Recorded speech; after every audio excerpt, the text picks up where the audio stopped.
Hey guys. Alright, today we're watching yet another Memoirs of World War II. Our worst mission, World War II Bomber Gunner.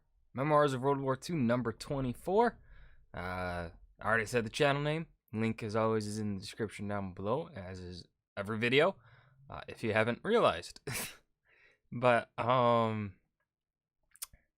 gonna say too much here at the beginning like I usually do. So we're just gonna go ahead and dive right in. I found out way after Whoa, the that's mission. loud. We're going up fat and happy by ourselves, and then by that time the Germans got us spotted. So every plane in southwest Germany got the word to get up there.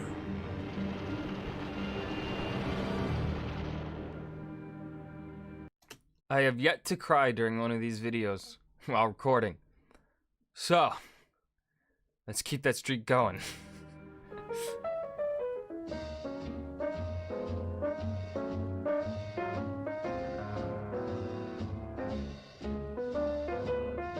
At the height of the Second World War, military service was an almost certainty, whether by draft or enlistment, for any young American man. Yeah. No matter what, you were aiding the war effort in World War II. Like, no matter what. The private sector, for the most part, pretty much was aiding the war effort. Movies, they were pro-war, pro-America. Food, the food was sent to the front, of course, blah, blah, blah. Food production was for the war effort. Automobiles for the war effort, you know, all this stuff. Everything was, like, the entire American economy was put to war, which is it's just picturing that kind of America doing it, the shift and how quickly they were able to do it was pretty terrifying, honestly. Just how fast it happened, you know, for an opposing country to see that. And you're like, okay, that was a bit quick. It's like kind of seeing Russia mobilize really fast. I'd say is the kind of equalizer there. A quickly mobilizing Russia, and then an America that turns its entire economy, does a 180 from peacetime economy to a war economy. Now, obviously, of course, it wasn't a peacetime economy all that much by 1940 because, you know, Lend-Lease and all that, but kind of something that's at least a similar comparison I can see in my brain, you know, because Russia's huge, so it takes a while to mobilize. America has a lot of industry the 1940s had a lot of industry, not so much industry today, but still a decent sector. Had a lot of industry back then and managed to turn all of its industrial production towards the war effort really, really fast. Recent high school graduate Leon Waldman had determined early on that if he was to serve, it would be with the United States Army Air Forces. I don't know, I thought it'd be nice to fly. How does an 18-year-old kid make decisions? Honestly, yeah, that's like, yeah, wanting to fly, like, yeah. Everybody's either drafted or joined, so I figure I'll join and get what I want. And I asked for the Air Force. That is an amazing point, because like in the draft you don't get a choice. You're picked to go someplace. In my neighborhood, well, not really in my neighborhood, in my town, we have a veteran. Of course, not gonna say any names, but the story goes that I've heard from people, because I have never asked him personally. He was drafted into the Marines. I think he got his draft letter that he was getting drafted into the Marines for the Vietnam War on Christmas Day. Now, of course, Vietnam is a very different war and a very different feeling when it comes to the draft than the World War II draft. But just to showcase, in the American draft, you don't get a choice. They pick you to go someplace. And I got what I wanted. Shipped us to. So yeah, if a war were to happen where you're going to get drafted, like the chances of you getting drafted are high, I would probably just go ahead and enlist too, so that I can at least pick a position or pick a branch that I'd be more willing to be in. But I have a medical condition that prevents me from doing so, so haha! Fort Dix, New Jersey, you got inducted. So they cut your hair and teach you how to salute and give you a uniform. And they put me on a troop train, and of course you don't know where you're going. And where do I wind up in the middle of November? Miami Beach. How good can Uncle Sam be to you, right? Had about, I think, 6 or 8 weeks of basic training. And then I was on the train to Long Beach, California. From one beach to the next? This lucky man. And it was gunnery school. So I finished that. Then they sent us up to Salt Lake, small arms training. I don't know what we needed that for, because I never used the small arms. And then we went to Las Vegas, and you had to learn the airplane recognition, how to shoot the correct people down and not shoot our own people down, which happened. And then the I love how last he's 2 chuckling weeks, at some of this we went stuff. up to I like his Indian laugh. Springs. And the first week we flew in a AT-6, they called it the Texan trainer. But the first day was the first time I was ever in an airplane. And the plane's bouncing, and I got airsick. So I stick my head out, but I face forward. And I throw up all over me. That's how smart we were at 19. And then the last week, we flew in B-17s, and you'd fly in all the various gun positions, so you could be trained in all of them. And then they give you your wings, and that's where they form the crews. And I got the waist gun. Clark Gable was a right waist gunner too, you know, so it was good enough for me. Damn, what was that? It's such a different time. Like, this guy just casually mentions that one of the biggest movie stars of the 1940s was in the same plane as him, was in the same crew. You just casually, yeah, Clark Gable was there. What? We lucked out. They gave us 72 brand new planes. These were the B-17G. It was the first one that had a chin turret. And they were silver. They were first silver planes, I think, that went to Italy. Oh, and they said, you better take good care of these planes. They cost $250,000. And we said, wow, that much. Only 250,000 compared to the modern day plane? Woo. Oh man. I wonder if that's proportional though. I wonder what the proportion. Well, these might be cheap. These might be way cheaper proportionally to the fighters, because obviously U.S. war effort in 1940 was more quantity based, not exactly quality. I mean, American production was, you know, because of the location of the USA and its industry in World War II, they could produce more numbers at a higher, typical average higher quality than other nations could, because they didn't have to worry about getting bombed from the enemy. So, but still, these would be very mass-produced planes. And obviously today, I'd say the military's a little bit more quality over quantity now, in terms of production for planes and fighters and whatnot. But I wonder what that 250,000 is in today's money. Equipped with brand new B-17 Flying Fortresses, Leon and the 43rd Bomb Group were on their way to Italy to join the rest of the 15th Air Force as they fought to stop the spread of German forces throughout Europe.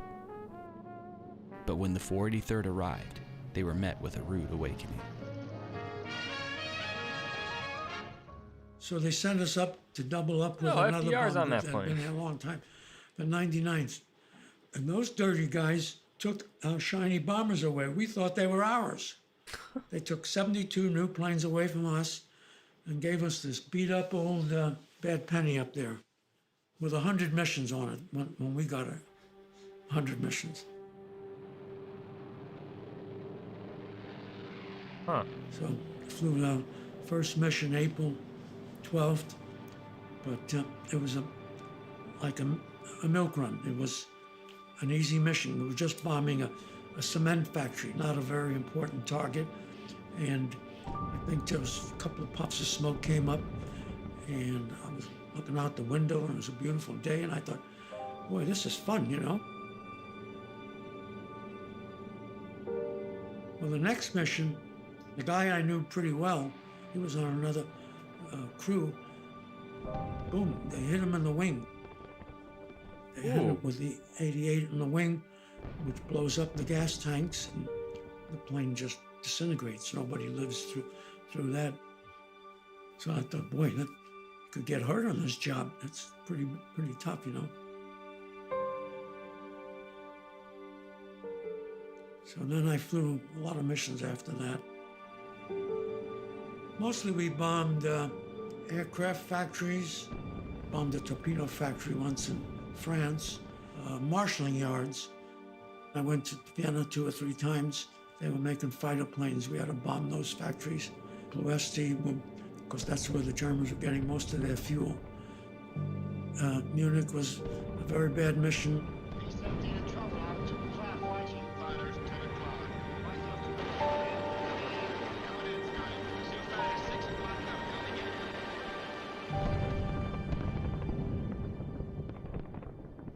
Flying at times more than 3 missions a week, Leon was well on his way to completing the required 50. But in a moment of frustration and flared tempers, Leon threatened a superior officer, resulting in being grounded from one of the most significant missions in the war. My co-pilot, I didn't like the co-pilot. I was stupid, and I told him, don't go near the bomb bay on the next mission. So he reported me, and I guess it went up to the squadron commander. So instead of court-martialing me, he took me off that mission. That was my punishment. It turned out to be June 2nd to June 11th, 9 days. Well, what does June 2nd to June 11th tell you? Oh. It was D-Day.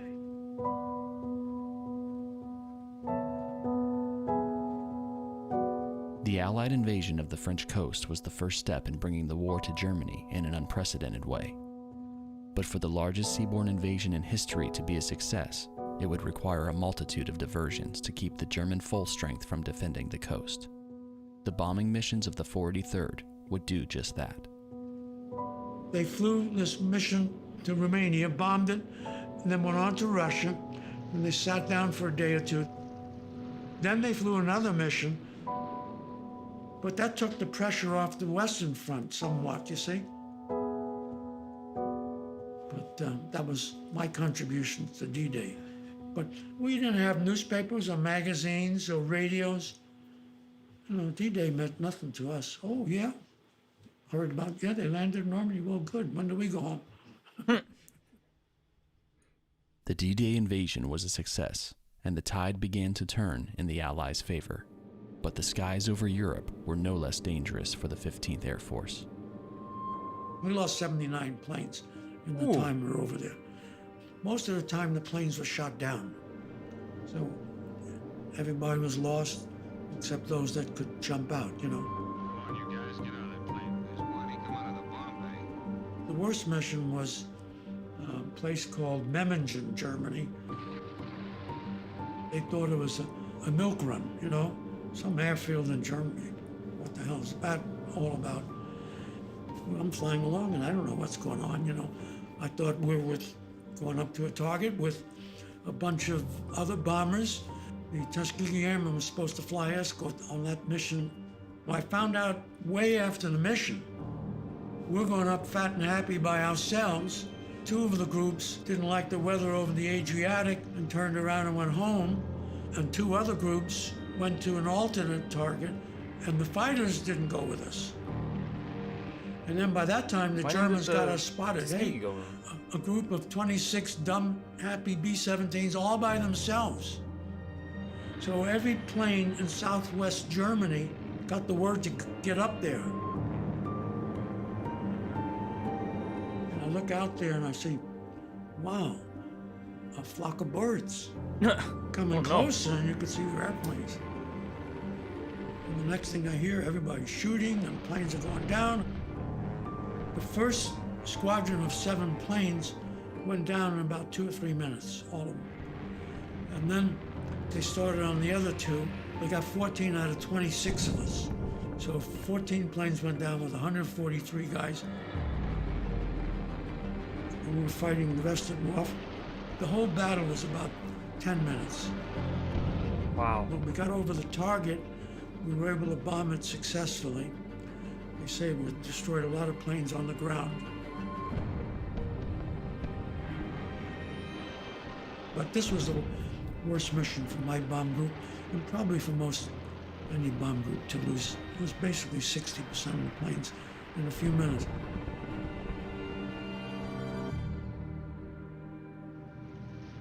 We got back and landed, and I could see a 20-millimeter shell lodged in the back of the wing, and it was unexploded. Because if it exploded, it would have blown up the tank near it, and we would have all been dead. Oh my God. That's why I call July 18th my second birthday. It was July 18th, 44, that mission. Wow. That's just a few weeks later, luck. Leon would finally complete his quota. Having survived 50 bombing missions in German-patrolled skies, he was being sent back to the United States. When I got home, got to New Jersey, just behind the Statue of Liberty, and then they sent me to Kingman, Arizona, and they trained me to be an instructor, so I was training gunners. The minute the war ended in Europe, they knew they didn't need a lot of gunners in the Pacific, because the B-29s had just a couple of gunners with a lot of remote guns, you know? So they didn't need a lot of gunners. Huh. And just like that, Leon's service in the war came to an end.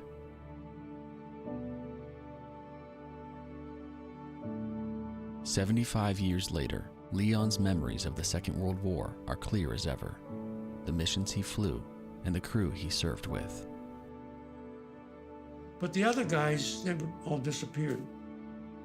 I was close to the pilot, the radio man till he died, and the waist gunner till he died, and Shorty when he died. Most of us were 19, 20, 21 mostly. That's who fought the war.